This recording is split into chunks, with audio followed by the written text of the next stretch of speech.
Assalamualaikum warahmatullahi wabarakatuh. Selamat siang, salam sejahtera untuk kita semua.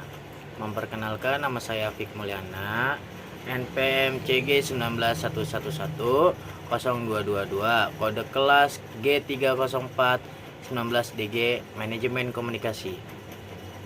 Saya di sini akan mempresentasikan geopolitik wawasan Nusantara. Konsepsi geopolitik wawasan Nusantara yaitu pentingnya wilayah, ruang lingkup bangsa. Setiap bangsa mendapatkan anugerah Tuhan berupa alam dengan segala isinya yang berbeda antar satu wilayah dengan wilayah lain. Demikian pula manusia ciptaan yang maha kuasa dibekali dengan akal budi yang mewajibkan untuk mengarungi samudra kehidupan ini dengan senantiasa mengembangkan hubungan yang baik antar sesama lingkungan alam, hubungan dengan penciptanya.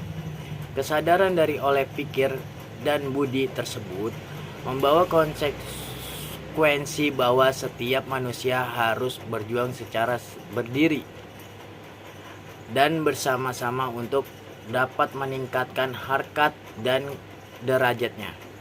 Potensi kemanusiaan dengan memberdayakan alam sebagai anugerah pemberian Tuhan dikelola secara bertanggung jawab.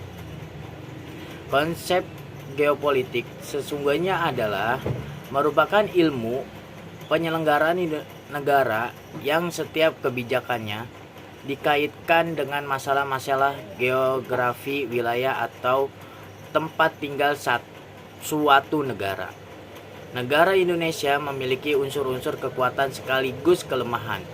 Kekuatannya terletak pada posisi dan keadaan geografi yang strategis dan kaya sumber daya alam. Sementara kelemahannya terletak pada wujud kepulauan dan keanekaragaman masyarakat yang harus disatukan dalam satu bangsa dan satu tanah air sebagaimana telah diperjuangkan oleh para pendiri negara ini. Pandangan geopolitik bangsa Indonesia yang didasarkan pada nilai-nilai ketuhanan dan kemanusiaan yang luhur dengan jelas tertuang di dalam pembukaan UUD 1945. Bangsa Indonesia adalah bangsa yang cinta damai tetapi lebih cinta kemerdekaan. Bangsa Indonesia menolak segala bentuk penjajahan karena tidak sesuai dengan pri kemanusiaan dan pri keadilan. Perbedaan bangsa dan negara saat ini, jumlah penduduk dunia sudah mencapai angka yang fantastis, yaitu sebanyak 7 miliar orang mengisi setiap sudut bumi. 7 miliar jiwa itu juga yang menjadi penduduk dari ratusan negara di dunia ini. Terdapat setidaknya 193 negara yang tergabung ke dalam Perserikatan Bangsa-Bangsa PBB atau United Nations pada tahun 2017 ini. Bagaimana dengan para pembaca? Saat ini pembaca sedang menjadi warga negara manakah? Negara Kesatuan Republik Indonesia tentunya. Kita mungkin sering mendengar istilah negara dalam kehidupan sehari-hari. Terdapat pula kata bangsa yang sering mengikuti kata negara. Lantas, apa istilah bangsa dan negara tersebut? Sama. Bagaimana menurut pendapat Anda? Modul ini menyampaikan penjelasan lengkap terkait perbedaan dari bangsa dan negara beserta contohnya. Mengapa kita harus memahami perbedaan dari bangsa dan negara? Tentu saja agar kita tidak salah kaprah dalam menjiwai makna dari hakikat bangsa dan negara. Karena sejatinya kita adalah kewajiban warga negara Indonesia yang diharuskan mengamalkan 4 pilar berbangsa dan bernegara di negeri ini. Pengertian bangsa.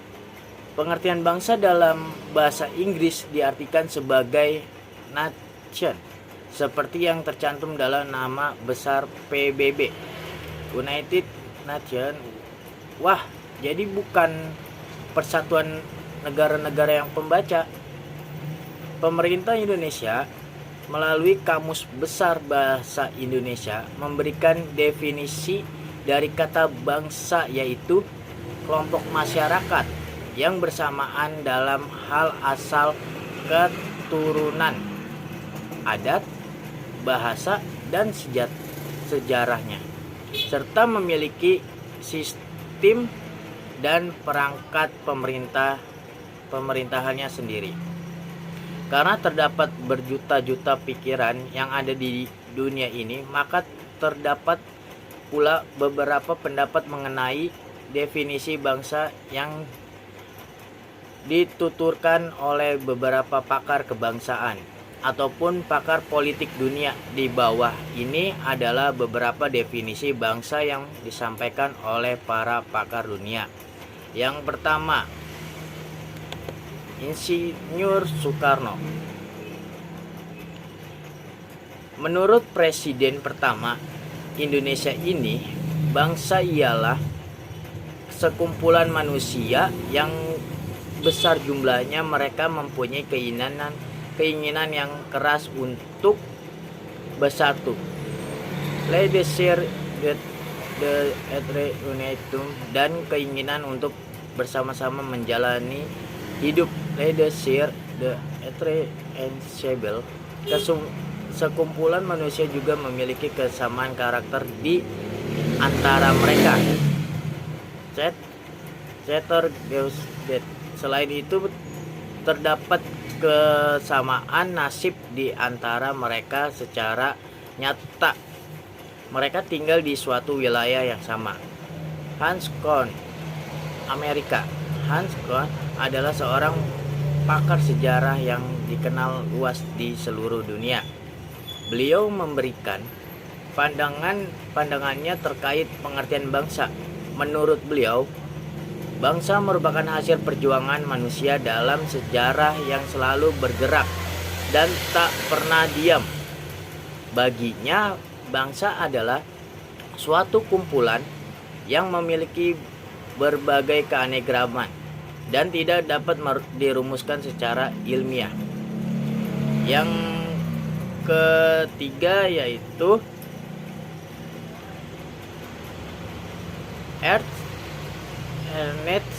Renan, Prancis. Menurut pakar ilmu sosial asal Prancis ini, bangsa adalah segolongan manusia yang bersatu karena adanya kesatuan jiwa. Kesatuan jiwa ini terdiri dari beberapa hal, yaitu kemauan untuk bersatu dalam suatu ikatan struktur masyarakat, kesadaran bahwa masing-masing dari mereka sejatinya adalah satu golongan. Yang keempat, Gertrude N. Jacobs, PhD, dan Miriam Haji Lipman, MA, dari Amerika. Kedua pakar politik asal negara Amerika ini memberikan definisi yang sedikit berbeda dan mungkin cukup sederhana bagi istilah. Sekian dari presentasi dari saya. Apabila ada kekurangan atau kesalahan, mohon dimaafkan. Assalamualaikum warahmatullahi wabarakatuh.